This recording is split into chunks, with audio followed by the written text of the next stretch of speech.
कि मैं बड़े प्रेम से भोग बनाती हूं, लेकिन जो भी ब्राह्मण आवे ना उन्हें काद पावे, थोड़ा बहुत पाए करके और उठ जावे, कोई ढंग से ना पावे। राम जी बोले ऐसा मत कहो देवी, काऊ दिन ऐसा ब्राह्मण आएगा कि खिलाते खिलाते थक जाओगी। अभी तुमने असली ब्राह्मण देखे कहाँ हैं? बोले ठीक है, आप बुलाओ। बोले ठीक है, मैं एक दिव्य ब्राह्मण को बुलाता हूं। अब के जैसे टेलीफोन तो है ना, पहले तो बस ध्यान समाधि लगाई और पहुंच गए। तो राम जी ने ध्यान लगाया, अगस्त मुनि के ध्यान में पहुंच गए।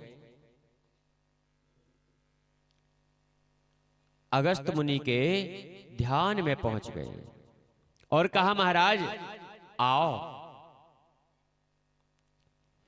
आप आओ, आप हमारे यहां को निमंत्रण स्वीकार करो, हमारे यहां को निमंत्रण स्वीकार करो। अगस्त जी ने कही ठीक है महाराज, ठीक है महाराज, जैसे आपकी आज्ञा, जैसे आपकी आज्ञा हो महाराज। तो अगस्त जी ने निमंत्रण स्वीकार किया राम जी के यहां को।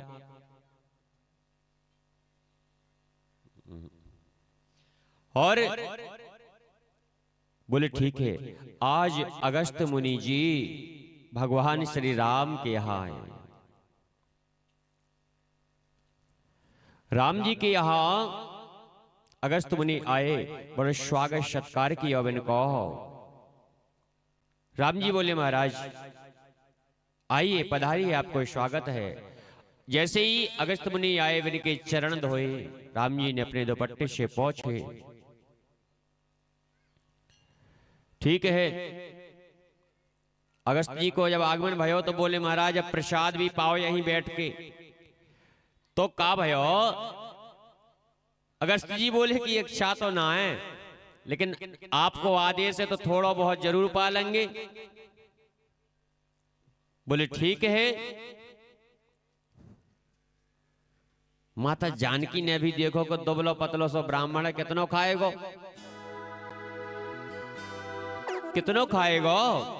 सो माता जी ने रसोई के दरवाजे के सामने ही महाराज को आसन लगायो, आसन लगायो और एक बहुत बड़ो थार सजायो। थार सजायो कि महाराज आप आसन ग्रहण करो। वहां में 50 कटोरियां रखी, कई प्रकार की भोजन सामग्री सजाई, महाराज को बैठा लो।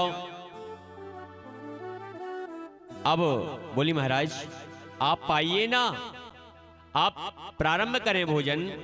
अगस्त मुनि बोले, हंसी आ गई अगस्त मुनि को। बोले महाराज आप क्यों हंस रहे हैं? बोले देवी मैं ये कह रहा हूं कि अगर आपको भोजन कराना है तो ढंग से कराओ। अब आप ये बताओ, ये कटोरियां मैं अपनी नाक में डालूं या कान में डालूं? हम माता को भी थोड़ा लगा कि चलो कोई ब्राह्मण भोजन करने वाला तो आया। इशारे से बात करी अगस्त मुनि ने श्री राम जी से, असली रूप दिखा दूं। राम जी के इशारे से बात हो गई। बोले देखिए अपने हिसाब से। ठीक है, जानकी जी ने जैसे ही भोजन करवाना प्रारंभ किया, अगस्त मुनि बोले देवी बीच में भोजन रुकना नहीं चाहिए। बोले ठीक है महाराज आप करिए ना भोजन। महाराज का भोजन प्रारंभ हुआ। अब देखो आप 11 बजे भोजन प्रारंभ हुआ। आप ये मानो सायंकाल हो गई, लेकिन उनको तो अभी डकार भी ना आई। महाराज का भोजन चल रहा है। जानकी जी ने पूरे दिन में 15 बार तो आटा गूंद लियो। और महाराज को तो भोजन चलो ही जा रहे हो। जानकी जी बार बार अगस्त मुनि साइड देखे कि शायद अब कह दें हो गो है गो, लेकिन ना, वो तो विश्राम गति से भोजन चल रहा है। जब जानकी जी 15 बार आटा गूंदने के बाद जब उनको सायकाल हो गई खिलाते खिलाते, अगस्त मुनि जी से बोले कि और चाहिए क्या महाराज? तब अगस्त जी महाराज ने कहा कि देवी अभी तो शुरुआत है, अभी से पूछने लगी आप। ठीक है, बोले नहीं बाबा मैं तो बस ऐसे ही पूछ रही हूं, आप पाइए ना, प्रेम से पाइए, बस अभी आती हूं। जानकी जी ने गणेश जी की दोनों पत्नियों को बुलाया, रिद्धि सिद्धि को। रिद्धि सिद्धि आई, गणेश जी का भी आगमन हुआ। बोली बताइए माता, आदेश कीजिए। जानकी जी ने रिद्धि सिद्धि से कहा कि देखो महाराज अगस्त भोजन कर रहे हैं, कुछ भी हो जाए भूखे नहीं उठना चाहिए, सारे भंडार खोल दो। रिद्धि सिद्धि के भंडार खुल गए और अगस्त मुनि ने तो राधे राधे कर दी। अब का भयो महाराज बड़े प्रेम से भोजन पाते जा रहे हैं, रिद्धि सिद्धि पूरी बनाती जा रही हैं। गणेश जी कढ़ाई पर बैठे, रिद्धि सिद्धि नवनिधि सब के सब लग गए और माता जानकी जी परोसती जा रही हैं। महाराज अगस्त मुनि जी कुड़ेलते जा रहे हैं सीधे के सीधे। अब अखंड भोजन चल रहा है अगस्त महाराज का। अगस्त मुनि जी कोई ऐसे वैसे नहीं है, अखंड भोजन चल रहा है। भोजन चलते चलते 15 दिन है गए। भोजन अविश्राम गति से बड़ी तेजी से चल रहा है। उनके चेहरे पर सिकुड़न भी नहीं आई, बड़े व्यस्त हैं। 16वां दिन भी व्यतीत हुआ।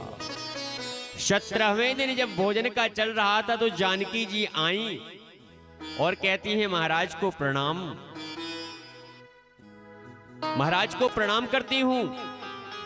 अगस्त मुनि ने कहा चिरंजीवी सौभाग्यवती रहो देवी, लेकिन अभी मैं बात नहीं कर सकता, भोजन करने में व्यस्त हूं। माता जानकी जी ने कहा ठीक है, मैं बात नहीं कर रही हूं, मैं केवल इतना कह रही हूं आपसे कि जब आधा भोजन हो जाए ना तो थोड़ा सा पानी पी लेना चाहिए। अगस्त मुनि बोले चिंता मत करो, आधा हो जाएगा तो हम पानी मांग लेंगे। अब तो बेचारी जानकी जी और परेशान कि बताओ 17 दिन हो गए, अब कह रहे कि आधा भी नहीं हुआ अभी तो, अब मैं क्या करूं? जानकी जी बोले हे भगवान, ये महात्मा है या क्या है, अभी आधा नहीं हुआ। 17वें दिन सायकाल भगवान श्री राम मेरे राघवेंद्र वहां पर आए। राम जी ने आकर के देखा कि जानकी जी बड़ी चिंता में है बेचारी, क्या किया जाए।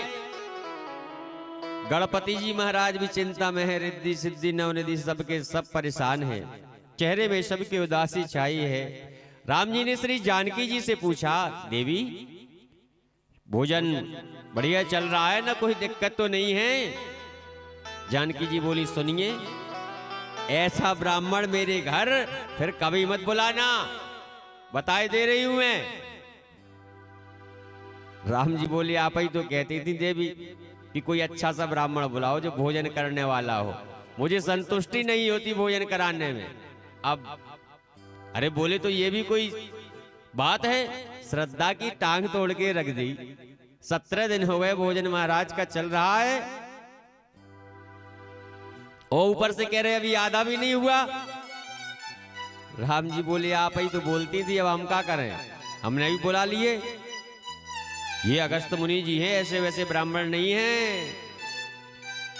अब राम जी की ओर तिरछी नजर से अगस्त जी ने देखा कि महाराज बस यह चलने दूं।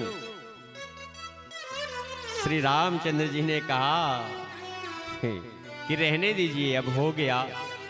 बोले ठीक है। 18वें दिन शाम को फिर थोड़ी डकार आई, देवी जल लाओ, जल लाइए, आधा भोजन हो गया। अब बोले जल, महाराज एक काम करो, जल अगर 2 4 10 मटके में काम चले तो चल भी जाए, इसलिए हम जल की व्यवस्था तो नहीं कर सकते।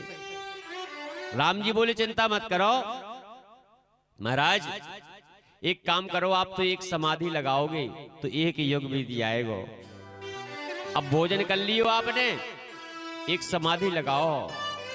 अब जब मैं द्वापर में कृष्ण बन करके आऊंगा तो इंद्रदेव क्रोधित है करके वर्षा करेंगे, फिर आप जल पीवे के ताई आ जाइयो। तो आज वही अगस्त मुनि